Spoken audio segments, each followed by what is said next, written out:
Hey everybody. It has been a minute since you guys seen my face on camera. Guys, I think the last time I had my face on camera, I had locks. And that's been a minute. That's been a minute. But I am so excited to be showing face. Y'all, I got my big shiny forehead out today. I got my protective style going, not too much. But thank you so much, guys, for tuning in to a new episode of Testimony Tuesdays with Lisha and Nichele. As you can see by that title, we will be talking about being still. Be still, child. Sit down. Relax. Just chill. You're going to hear me say that a few times throughout the podcast. That's why I'm going to go ahead and throw that in there. So just say it with me. Sit down. Chill. Just chill. Let me stop being ghetto. Okay, guys. Let's get right into it, guys. So as always, like I said, thank you guys. Episode, you were able to hear my testimony on my miscarriage that occurred June 9th. If you haven't, pause this video, go back, check it out, and then come back. Okay. All right. So yes, I talked about my miscarriage and just what it was like walking through that, or what it's been like walking through that, because we're still in the month of June. What it's been like walking through that healing process, and just how it hasn't been easy, but God has always just been faithful. Of course, He's been keeping me. He's been holding me and strengthening me every single day. It's a day-to-day process, guys. Like everybody handles grief differently. Some people can just get over it. Some people can go on with their life. Some people choose to numb themselves to it, and then some people choose to walk out the grief. And I'm one of them people who chose to walk out the grief, and it's been, uphill battle of emotions and things of that sort. It's not a one-time thing. It's a wave of emotions. So it's ugly. It can be ugly, but the process, as you get to the other side, it becomes a beautiful thing. So with that being said, like I said, I'm going to be piggybacking off of that episode on this week's podcast. So on top of that miscarriage, I'm diving into things that just recently occurred since then. Because girl, what? Something else? What? God, chill. I had to make the hard decision to close my own personal summer camp. And if you know me, anything under the umbrella of my nonprofit, or just my nonprofit as a whole, that is my passion, that is my baby, and it still is. It's still very much still alive. It's still very much still thriving. It's just my summer camp that is my extra baby. With all my babies that's inside of the summer camp. So I had to make that tough decision to just close out my summer camp this year.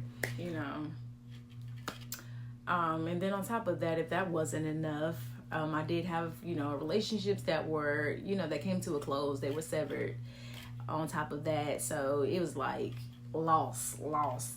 Here you go another loss. You get a loss. It was just like, whoa, relax.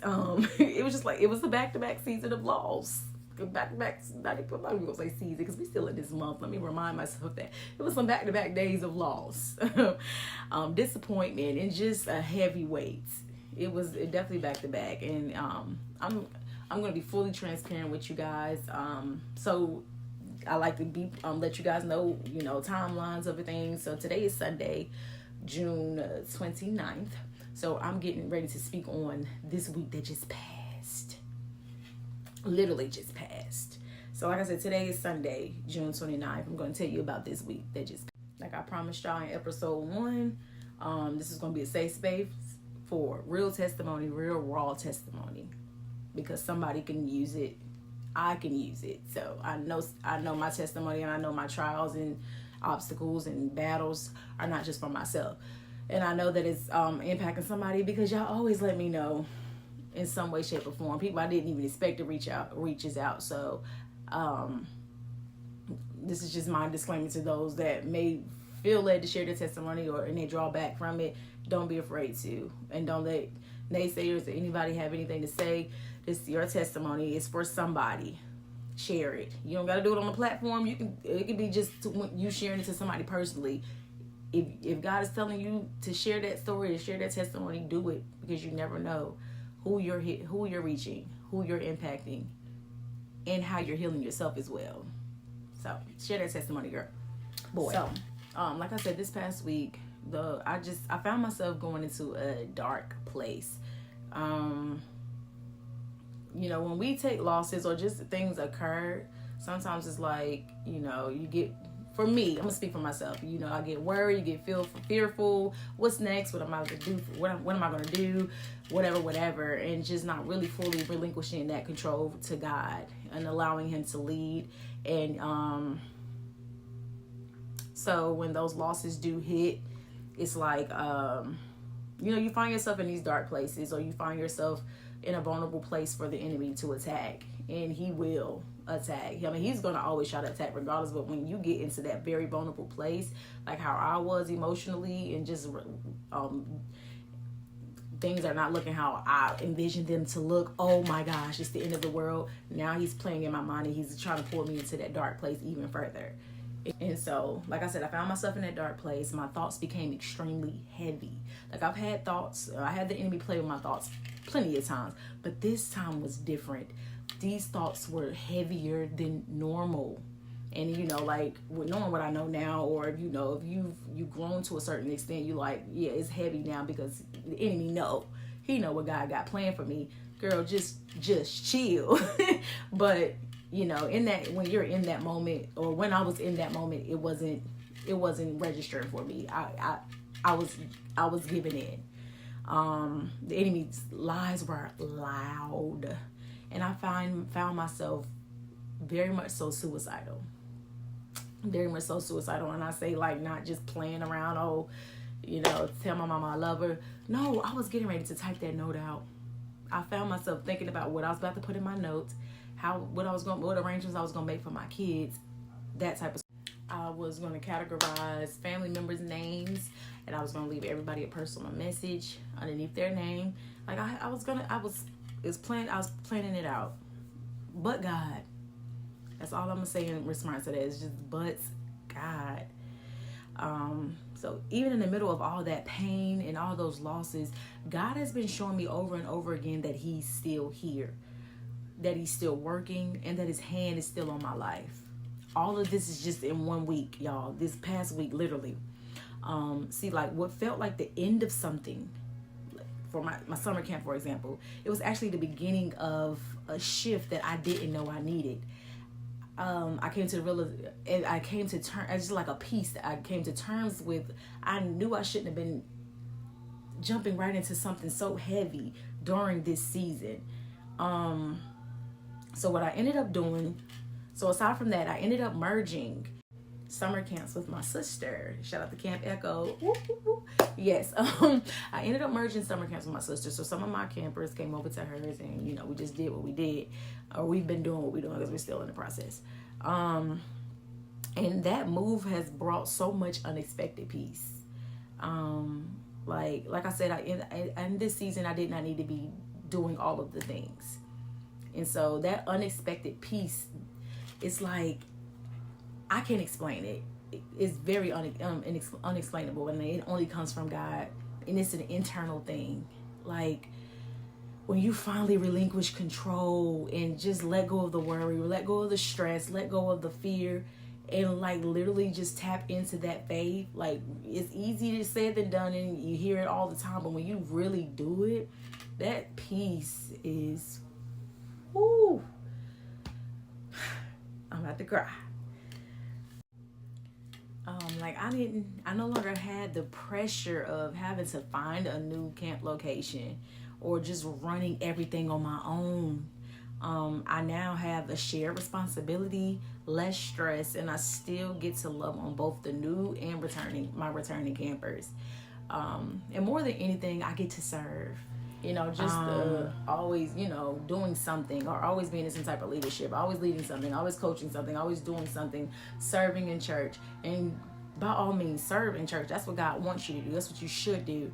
But, what are you doing outside the four walls? So it's good to have been able to just sit back, number one, just to sit, but also be able to serve others outside of the four walls. I get this, be still. I get to help, and that's exactly where I need to be. So on Wednesday, I tuned into Bible study, and the message from Sister Kwana, hey girl, was shameless persistence. And it was all about our posture when we're facing disappointment, how we continue to pray, continue to believe, and allow God's will to just take center stage. It was a reminder that God sees, He knows, and He's working behind the scenes to do exceedingly abundantly and above all that I could ever ask or think. And, you know, that word just definitely just stirred something up inside of me. And literally later that same evening, somebody from church reached out to me with some encouraging words. And it just confirmed that everything that I heard in that Bible study. And it was like God was just personally writing me a love letter through His people. He was reminding me that I'm not alone, that I'm supported, and that I'm covered. Like, God is amazing. I think I say that in every podcast, but He is. God is truly amazing. And when I tell y'all that encouragement mixed with my own personal prayer and just worship and stillness filled me up in a way that I can't even fully describe. So it may feel like sound like I'm like all over the place in a sense, but like I just really can't describe how full I am at the end of this week. I've never had God clearly, so directly and so frequently like He did this week. And of course, with great attack, it has to be something even greater coming from God, because the enemy was loud. You think you're the only one that's gonna be loud? Not my God. And it was like He knew how strong those attacks were, and so He came even stronger. And He always wins. He always wins every single time. So He knew how strong those attacks were. He knew. He was like, I'm not letting you I'm not letting you go up out of here like that. Not that easy. You're not about to give in. Come on now. Not that easy. And He won. He won. Like I said, today is Sunday. He does. So the message today, it just came full circle again, and just, you know, plugged in everything that happened this week. The pastor preached about using your favor in the middle of your famine. He said, don't let your emotions and your flesh. He said this, said something along these lines. So these are not his exact words verbatim, but he said, don't let your emotions and your flesh ruin the miracle that God is working on for you. You just take your hands off of it. Be still. Girl, sit down. Don't, let Him handle it. Just let Him handle it. Let it go. And that word just hit my spirit so heavy, because that's exactly what God has been telling me all week long, really since the 9th, but really real extra loud this week, to just be still and don't touch it, and that He's got it. He's got it. Y'all, when I finally stopped trying to control what's next, when I laid down the worry, the stress, the fear, and I just truly let God lead, the peace that just swept over me these past couple of days. Because like I said, this occurred Wednesday with the Bible study and things like that. But these past couple of days, and I know going forward, it's been a peace. Supernatural peace. Not the kind that the world gives, but it's real, deep, supernatural peace. And now, doors have been opening. Like I said, people have been, by that Bible study, people reaching out to me. And I also, coming real soon. I'll be sharing some news real soon as it pertains to my new after school program, and how I was. Look, that's gonna be another testimony. But that's because that's a whole nother story for a whole nother episode. But I'll be sharing some news in regards to that, and Him sending people. When I let go, He just starts sending stuff, and not just things in the physical, but things overall in the spiritual, just opening doors, just growth. I'm just thankful, and finally at peace. Y'all, I'm so full. I'm so free. I'm so thankful. I'm so thankful. God is so amazing. Y'all ain't about to get me choked up on here. I've been trying to fight that thing, man. Oh, Lord. It truly is great. So if you're listening to this today and you're in a famine, if your emotions are screaming louder than your faith, if the enemy is whispering or yelling them lies in your ear, let me remind you the same way that God reminded me that he's still here. He's never left. He's working it out in favor. Your favor can still operate in this famine. Don't give up. Keep praying. Keep worshiping through it. Keep showing up. And above all, be still. Just chill. Thank you guys so much for tuning into this week's episode. I love y'all so much, and I'm praying that my testimony reminds you that God really does turn things around. And I'll see you next Tuesday, guys. Make sure you like, comment, subscribe, share, all the things. You know what y'all normally do. And if this is your first episode, welcome. Thank you, like everybody else. Guys, show some love. Stay encouraged. And I will see you guys on the next episode of Testimony Tuesdays with Lisha and Nichele. Signing off.